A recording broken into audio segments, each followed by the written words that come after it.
Hello दोस्तों, आप हैं ऑनलाइन जीके मंच यूट्यूब चैनल में। दोस्तों, जीके के इस वीडियो में 25 इम्पॉर्टेंट साइंस के क्वेश्चंस हैं, तो आप बिना वीडियो को स्किप किए इस वीडियो को पूरा अंत तक देखें। और साथ ही में दोस्तों, जीके के जो इम्पॉर्टेंट वीडियो हैं उसका लिंक हमने आपको नीचे डिस्क्रिप्शन बॉक्स में और ऊपर आई बटन में दिया है, तो वहाँ से जा कर के आप उन वीडियो को ज़रूर देखें। तो आज के वीडियो का पहला सवाल है, पोमोलॉजी में अध्ययन किया जाता है। तो राइट आंसर है ऑप्शन बी, फलों का अध्ययन होता है पोमोलॉजी में। अब बारी बारी से इन तीनों को भी देख लें।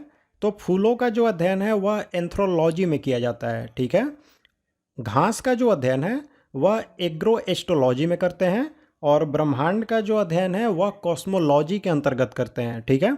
तो इन चारों को आपको याद रखना है। फूलों का जो अध्ययन है वह एंथ्रोलॉजी में होता है, फलों का जो अध्ययन है वह पोमोलॉजी में होता है, घास का जो अध्ययन है वह एग्रोएस्ट्रोलॉजी में होता है, और ब्रह्मांड का जो अध्ययन है वह कॉस्मोलॉजी में होता है, ठीक है। चलिए अगला सवाल देखते हैं। निम्नलिखित में से कौन सा मानव में पुरुष प्रजनन प्रणाली का हिस्सा नहीं है। तो राइट आंसर है ऑप्शन डी, अंडाशय यानी कि ओवरी जो है यह पुरुष की प्रजनन प्रणाली का हिस्सा नहीं होती है, बल्कि यह स्त्री जो है उसकी प्रजनन प्रणाली का हिस्सा होती है। और यह जो अंडाशय है यानी ओवरी जो है यह प्रत्येक स्त्री में इसकी संख्या 2 होती है, ठीक है। और इसका जो आकार है वह अंडाकार होता है। तो इस सबको याद रखना आपको। मेंढक के दांत होते हैं। तो इस क्वेश्चन का राइट आंसर है ऑप्शन ए, होमोडोंट प्रकार के जो दांत हैं वह मेंढक के होते हैं, ठीक है। स्टार्च संबंधित है। तो राइट आंसर है ऑप्शन है ग्लूकोज से, ठीक है। यहाँ पर स नहीं है बल्कि ज है, ठीक है। तो स्टार्च जो है वह ग्लूकोज से संबंधित होता है, और इसका रासायनिक सूत्र होता है C6H12, ठीक है। और O6 यह ग्लूकोज का रासायनिक सूत्र होता है। यह जो फ्रक्टोज दिया हुआ है, तो यह फ्रक्टोज जो है वह प्रकृति में जो सबसे ज़्यादा मीठी शर्करा पाई जाती है वही होती है यह फ्रक्टोज, और यह शहद में पाई जाती है। तो क्वेश्चन इस तरह से भी आता है कि शहद में कौन सी शर्करा पाई जाती है, तो वह फ्रक्टोज है। अगर आपसे ये पूछे कि कृत्रिम रूप से सबसे मीठा जो शर्करा है वह कौन सा है, तो वह है सैकरिन। तो इन सबको याद रखना आपको। किस पोषक तत्व की कमी से घेघा रोग होता है। तो राइट आंसर है ऑप्शन सी, आयोडीन जो है इसी की कमी से यह घेघा रोग होता है। पेप्सिन होता है। पेप्सिन क्या होता है, तो राइट आंसर है ऑप्शन बी, पेप्सिन जो है एक तरह का एंजाइम होता है, ठीक है।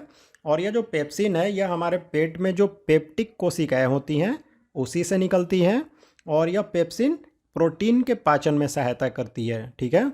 होता क्या है कि यह जो पेप्सिन है यह प्रोटीन को पेप्टोन्स में बदल देती है, और उसके बाद उसका पाचन करती है। तो यहाँ पर आपको यह भी याद रखना है कि पेप्सिन एंजाइम जो है वह किसके पाचन में सहायक होती है, तो प्रोटीन के पाचन में। नाभिकीय विखंडन अभिक्रिया को नियंत्रित करने के लिए उपयोग किया जाता है किसका।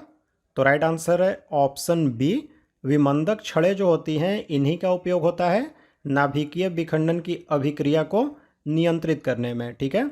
अब आपको सवाल यह भी आता है कि विमंदक छड़ें जो है इसके रूप में किसका उपयोग होता है। तो इसके रूप में भारी जल, जिसे कि D2O कहते हैं, इसका रासायनिक सूत्र होता है भारी जल का, और ग्रेफाइट, इनका प्रयोग होता है विमंदक छड़ों के रूप में। मनुष्य में एक कवक जनित रोग है, कवक यानी फंगस से होने वाली इनमें से कौन सी बीमारी है। तो राइट आंसर है ऑप्शन सी, रिंग वर्म जो है यह कवक से होने वाली बीमारी है। बाकी के ये जो टीबी है, प्लेग है और कॉलेरा है, यह तीनों बैक्टीरिया से होने वाली बीमारी हैं। एक वृत्ताकार धातु की प्लेट को जिसके केंद्र में एक वृत्ताकार छेद हो, गर्म करने पर छेद के व्यास पर क्या असर होगा। तो राइट आंसर है ऑप्शन है, छेद का जो व्यास है वह बढ़ेगा, ठीक है। छेद के व्यास बढ़ने का मतलब यह हुआ कि उसका आकार जो है वह बढ़ेगा, ठीक है। डायलिसिस उन रोगियों पर किया जाता है जिनको, तो यह डायलिसिस एक तरह की प्रक्रिया होती है, ठीक है।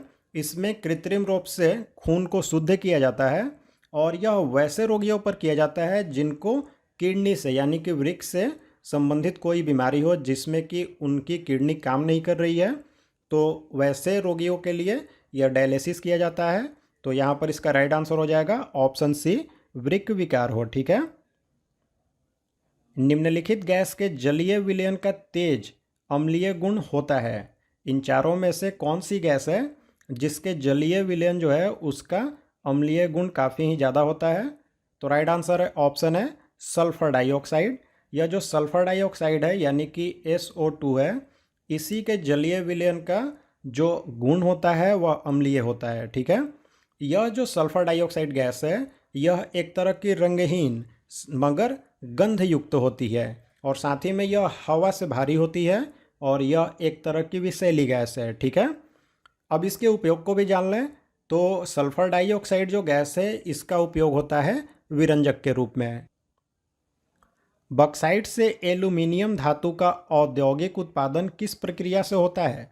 तो राइट आंसर है ऑप्शन डी, विद्युत अपघटन प्रक्रिया के द्वारा बॉक्साइट से एल्यूमिनियम प्राप्त किया जाता है औद्योगिक स्तर पर। तो अब आपको यहाँ पर समझना होगा कि यह विद्युत अपघटन क्या होता है। तो कोई भी यौगिक जो है उसकी द्रवित अवस्था का जो घोल होता है, जब उसमें हम विद्युत धारा को प्रवाहित करते हैं और उसके बाद उसको अपघटित किया जाता है, तो इस प्रक्रिया को कहा जाता है विद्युत अपघटन। ठीक है दोस्तों। और इसी के द्वारा बॉक्साइट से एल्यूमिनियम प्राप्त किया जाता है। ऐसा पदार्थ जिसका जलीय विलयन जल से अच्छा विद्युत का सुचालक होता है, वह कौन सा पदार्थ है इनमें से?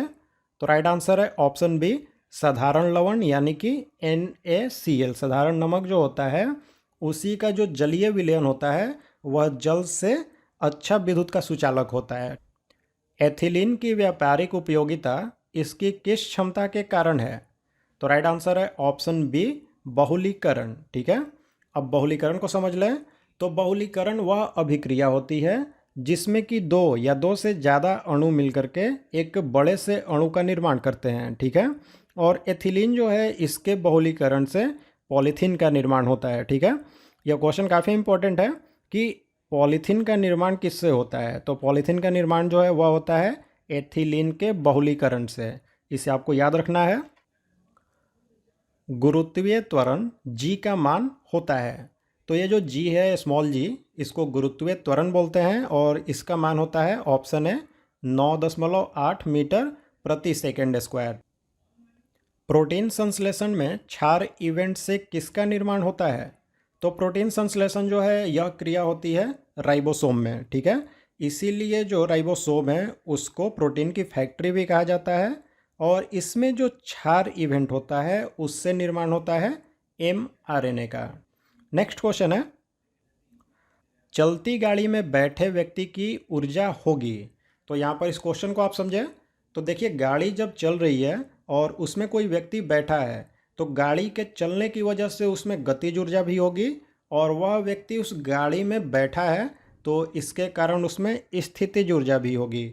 तो इस तरह से इसका राइट आंसर हो जाएगा ऑप्शन सी, गतिज और स्थितिज दोनों ऊर्जाएं जो हैं उस व्यक्ति में होगी। कोशिका का पावर हाउस कौन है? तो कोशिका का पावर हाउस कहा जाता है ऑप्शन बी, माइटोकॉन्ड्रिया को। और यह जो माइटोकॉन्ड्रिया है इसकी खोज की गई थी कीलोकर के द्वारा, लेकिन इसका नाम माइटोकॉन्ड्रिया दिया गया था सी बेंडा के द्वारा। तो इसे आपको याद रखना है कि माइटोकॉन्ड्रिया की खोज की गई थी कीलोकर के द्वारा, इसका नाम दिया गया था सी बेंडा के द्वारा और इसी को कोशिका का पावर हाउस कहते हैं। ऊष्मा का प्रवाह किसके अंतर का परिणाम है? तो राइट आंसर है ऑप्शन डी, तापमान जो है इसी के अंतर के कारण ऊष्मा का प्रवाह होता है। और यह जो ऊष्मा है यह हमेशा उच्च ताप से निम्न ताप की ओर जाती है और जब ताप का अंतर शून्य हो जाता है तब जाकर के ऊष्मा की प्रवाह रुकती है। अभ्रक का मुख्य उपयोग किस उद्योग में है? तो राइट आंसर है ऑप्शन बी, बिजली उद्योग में। ठीक है।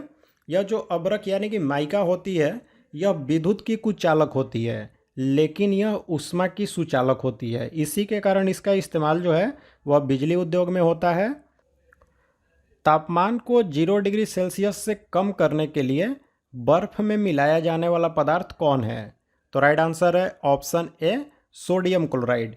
सोडियम क्लोराइड यानी कि साधारण नमक जो होती है उसी को बर्फ में मिलाया जाता है उसके तापमान को 0 से कम करने के लिए। निम्नलिखित में से कौन अनुचुंबकीय पदार्थ है? तो राइट आंसर है ऑप्शन डी, पीतल जो होता है वह अनुचुंबकीय पदार्थ होता है। ठीक है, देखिए चुंबकीय पदार्थ किसे कहते हैं? तो वैसा पदार्थ जो कि चुंबकीय क्षेत्र में अगर आता है तो उसमें चुंबकीय गुण आ जाते हैं, वैसे पदार्थ को हम कहते हैं चुंबकीय पदार्थ। और यह जो लोहा है, कोबाल्ट है और निकेल, ये तीनों चुंबकीय पदार्थ हैं, लेकिन पीतल जो है वह अनुचुंबकीय पदार्थ होता है, यानी कि यह चुंबकीय क्षेत्र में आने के बावजूद भी इसके अंदर में चुंबकीय गुण नहीं आती है। ठीक है, न्यूक्लिक अम्ल में पाया जाता है, न्यूक्लिक अम्ल जो है उसमें कौन सा अम्ल पाया जाता है? तो राइट आंसर है ऑप्शन है नाइट्रिक अम्ल। ठीक है, मानव शरीर में क्रोमोजोम्स की संख्या होती है, तो मानव शरीर में कुल क्रोमोजोम्स की संख्या होती है 46 यानी कि 46, लेकिन यह कभी कभी जोड़ा में पूछता है कि मानव शरीर में कितने जोड़े क्रोमोजोम्स होते हैं, तो वहाँ पर आपको चुनना होगा राइट आंसर 23। ठीक है, किसी चालक तार के प्रतिरोध पर तापमान बढ़ने से क्या असर होगा? तो उसका जो प्रतिरोध है तापमान बढ़ने के साथ में बढ़ेगा। ठीक है, अगर चालक तार हुई तो, लेकिन अगर अर्धचालक है तो उसका जब तापमान बढ़ेगा तो उसकी जो प्रतिरोध है वह तापमान बढ़ने के साथ में घटेगी, सेमीकंडक्टर की। ठीक है, और यह जो प्रतिरोध है इसको समझ ले पहले आप। तो प्रतिरोध जो है वह किसी पदार्थ का वैसा गुण होता है जो कि विद्युत धारा के प्रवाह में रुकावट डालती है। ठीक है, अब यह जो प्रतिरोध है इसका एसआई मात्रक भी एग्जाम में पूछा जाता है, तो इसका एसआई मात्रक होता है ओम। ठीक है, याद रखना आपको। और इसका जो चिन्ह है वह कुछ इस तरह से होता है, तो इसे भी याद ध्यान में रखें आप। तो दोस्तों ये थे साइंस जीके के 25 इंपॉर्टेंट क्वेश्चंस। तो अब आप लाइक और कमेंट करके हमें बताएं कि आपको ये वीडियो कैसा लगा, और साथ ही में दोस्तों इस वीडियो को अपने दोस्तों के साथ ज़्यादा से ज़्यादा शेयर करें ताकि उनकी भी हेल्प हो सके। और साथ ही में दोस्तों हमारे चैनल को सब्सक्राइब कर लें, जिससे कोई भी आने वाली जो वीडियो है वो आपसे मिस नहीं होगी। और बेल बटन का आइकन दबाना भी ना भूलें, जिससे कोई भी नई वीडियो अगर हम अपलोड करें तो इसकी जानकारी आपको नोटिफिकेशन से मिल जाएगी।